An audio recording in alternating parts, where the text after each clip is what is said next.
Hello students, আমি Nitish sir জ্ঞানজ্যোতি coaching সেন্টারের পক্ষ থেকে তোমাদের প্রত্যেককে জানাই স্বাগত। আজকে আমার আলোচনার বিষয় হচ্ছে সেকেন্ড সেমিস্টার মেজর হিস্ট্রি।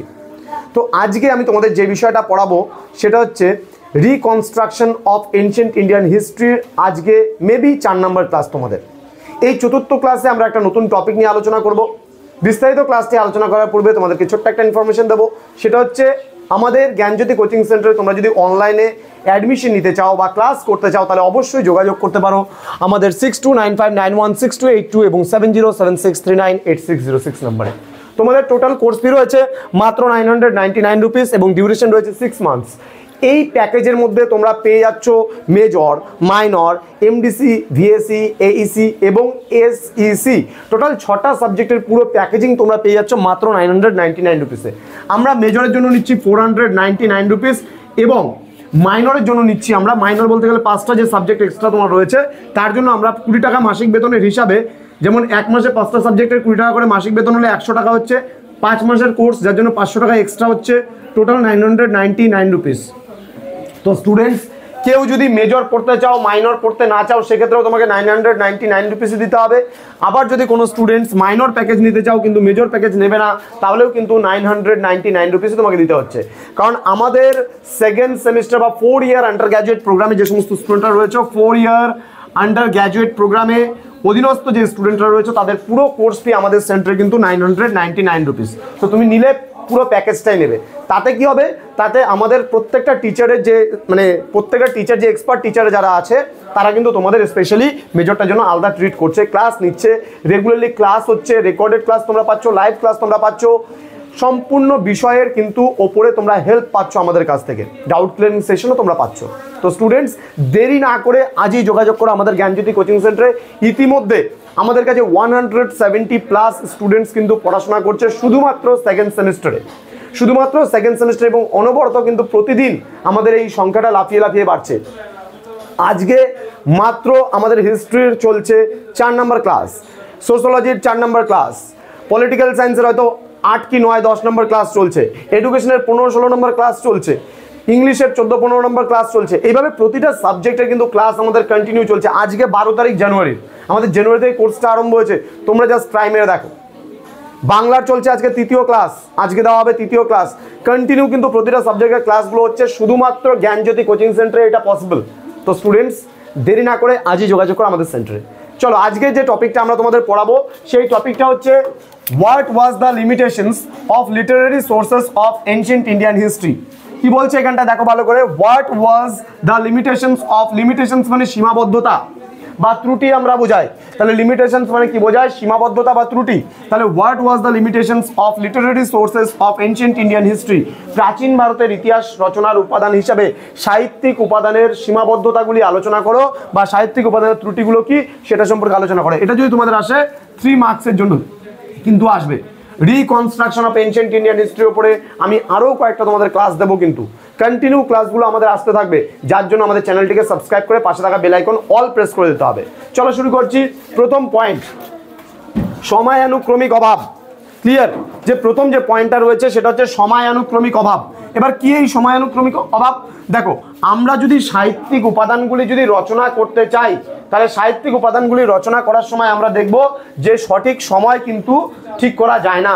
অর্থাৎ যখন একজন ঐতিহাসিক ইতিহাসটাকে রচনা করেন, প্রাচীনকালের কোনো গ্রন্থ বা কোনো কিছু থেকে যখন ইতিহাসটাকে রচনা করেন, তখন কিন্তু সঠিক সময় তারা উপস্থাপিত করতে পারেন না। একেবারে প্রাচীনকালের ইতিহাসের ক্ষেত্রে বলছে, এখানে বলেই দিয়েছে এনশিয়েন্ট ইন্ডিয়ান হিস্ট্রির ত্রুটিগুলো কি কি আছে। তাহলে 1 নম্বর পয়েন্ট গেল সময়ানুক্রমিক অভাব, মানে সময়ের যথেষ্ট অভাব। অনুক্রমিক মানে কি? কোন ঘটনা কবে কবে ঘটেছে যদি আমরা এক্স্যাক্টলি আমরা পেতে চাই। দেবা প্রাচীন ভারতের ইতিহাস রচনার ক্ষেত্রে বেশ কিছু ক্ষেত্রে লেখা আছে, কথাটা দেখবা আনুমানিক। আনুমানিক কথাটার অর্থ কি? মানে অনুমান করে ঐতিহাসিকরা কি করে একটা সময় নির্দেশ করে। তাহলে এই যে আনুমানিক কথাটার মানে কি? যে অনুমান করে কোনো একটা সময় প্রদান করা। তাহলে এই প্রাচীন ভারতের ইতিহাস রচনার ক্ষেত্রে সাহিত্যিক উপাদানগুলির ক্ষেত্রে কিন্তু এই যে কোন সাহিত্যিক উপাদান আগে, কোন সাহিত্যিক উপাদান পরে, এবং কোন ঘটনা আগে ঘটেছে, কোন ঘটনা পরে ঘটেছে, এই জিনিসগুলোর যথেষ্ট অভাব রয়েছে। এবং নেক্সট হচ্ছে অনুবাদ। অনুবাদের কথা যদি আমরা বলি, দেখো তোমরা মাধ্যমিকে পড়তে বাংলা ভাষায় বিজ্ঞান বলে একটা প্রবন্ধ আছে, রাজশেখর বসুর লেখা। তো এখানে বাংলা ভাষায় বিজ্ঞানে কি, এখন সাপোজ মনে করো আমরা যদি বাংলা ভাষায় বিজ্ঞান চর্চা করতে চাই, তাহলে কিন্তু এমন কিছু পারিভাষিক শব্দ আমাদের অসুবিধার সৃষ্টি করবে যেগুলো বাংলা ভাষায় নেই। এখন যদি আমি তোমাকে বলি অক্সিজেন, অক্সিজেনটা আমরা ইংরেজিতে বলি, এবার অক্সিজেনকে বাংলায় কি বলে এটা তো আমরা কেউই জানি না। তার মানে এর বাংলা পারিভাষিক শব্দ নেই।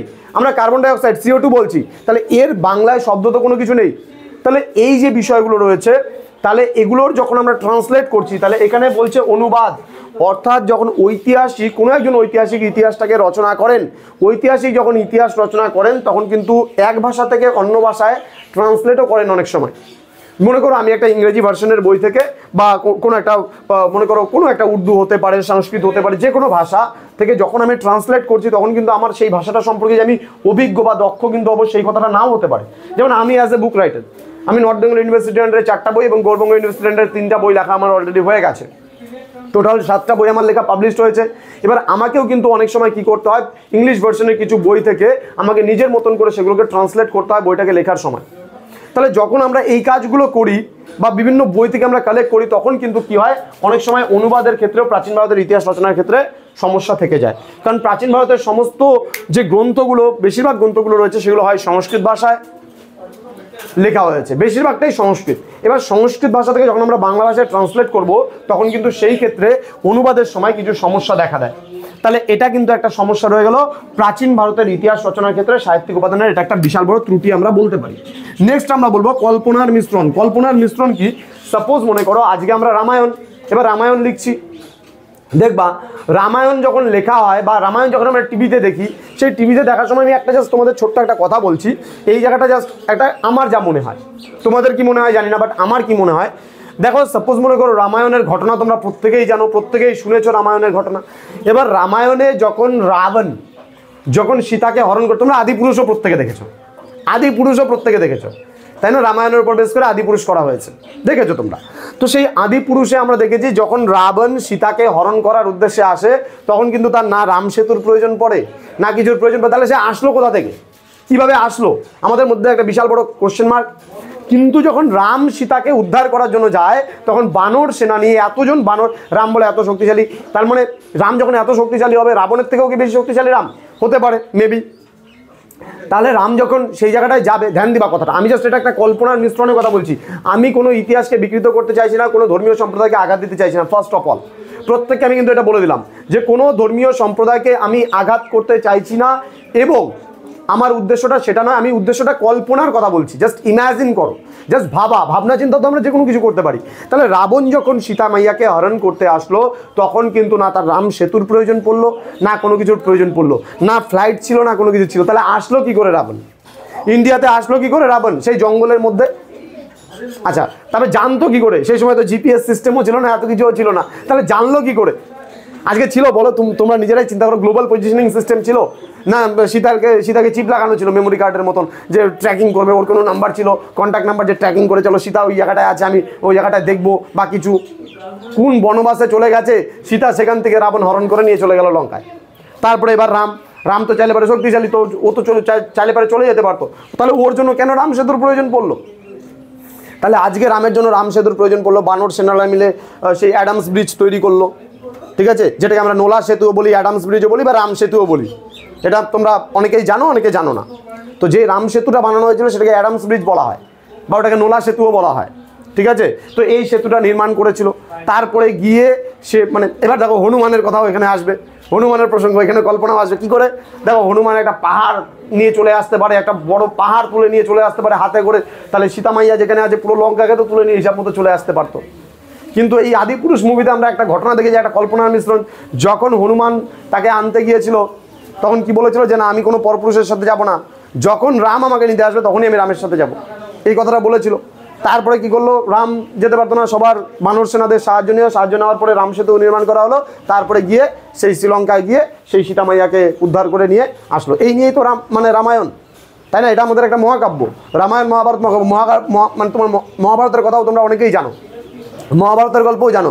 আমি আর সেই গল্প নিয়ে আলোচনা করছি না, খালি আমি তোমাদের বোঝাতে গেলাম কল্পনার মিশ্রণ। তাহলে প্রাচীন ভারতের ইতিহাস রচনার যে উপাদানগুলো রয়েছে সেখানে প্রচুর পরিমাণে কল্পনার মিশ্রণ কিন্তু রয়েছে। তুমি দেখবা যে রামায়ণের ঘটনাটা খানিকটা যখন লেখা হয়, পুস্তক আকারে লেখা হয়, তখন কিন্তু অনেকটা কল্পনার মিশ্রণ করে লেখা হয়। হ্যাঁ, সত্যিকারের হয়তো রামায়ণ ঘটেছিল, কিন্তু রামায়ণ তো এমনভাবে ঘটেনি। রামায়ণটা যেভাবে টিভিতে আমরা দেখি বা যেভাবে কল্পনার মিশ্রণ করে অ্যানিমেশনের মাধ্যমে দেখানো হয় সেইভাবে তো রামায়ণ ঘটেনি। এই যে কি একটা চাদর মাদরে করে দেখা গেল সীতাকে হরণ করে নিয়ে আকাশ দিয়ে উড়ে উড়ে যাচ্ছে, একটা মানুষ কখনো উড়ে উড়ে যেতে পারে? তাহলে এটা একটা কল্পনার মিশ্রণ। তাহলে প্রাচীন ভারতের যে সাহিত্যিক উপাদানগুলো লেখা হয়েছে সেখানে কিন্তু কল্পনার মিশ্রণ যথেষ্ট পরিমাণে ছিল, যার জন্য আমরা এই তিনটা ত্রুটির কথা বলতে পারি। একটা হলো সময়ানুক্রমিক অভাব, একটা বলতে পারি অনুবাদ, এবং একটা বলতে পারি কল্পনার মিশ্রণ। তো স্টুডেন্টস, আজকের যে তোমাদের হচ্ছে limitations of ancient Indian history যেটা ছিল লিটারেরি সোর্স মানে তোমাদের সাহিত্যিক উপাদান, এই সাহিত্যিক উপাদানের উপরে ক্লাস আজকে আমাদের কমপ্লিট হয়ে গেল। Reconstructing of ancient Indian history এই যে পার্টটা রয়েছে, এই পার্টের মধ্যে আমরা তোমাদেরকে দুটো টপিকের উপরে মেইনলি ফোকাস করে আলোচনা করবো বলেছি। সেটা হলো একটা হলো লিটারেরি সোর্স এবং একটা হলো archaeological source.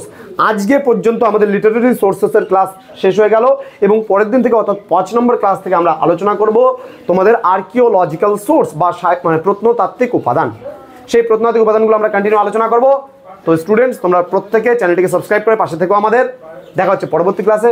Thank you so much, thanks for watching. After all, thank you.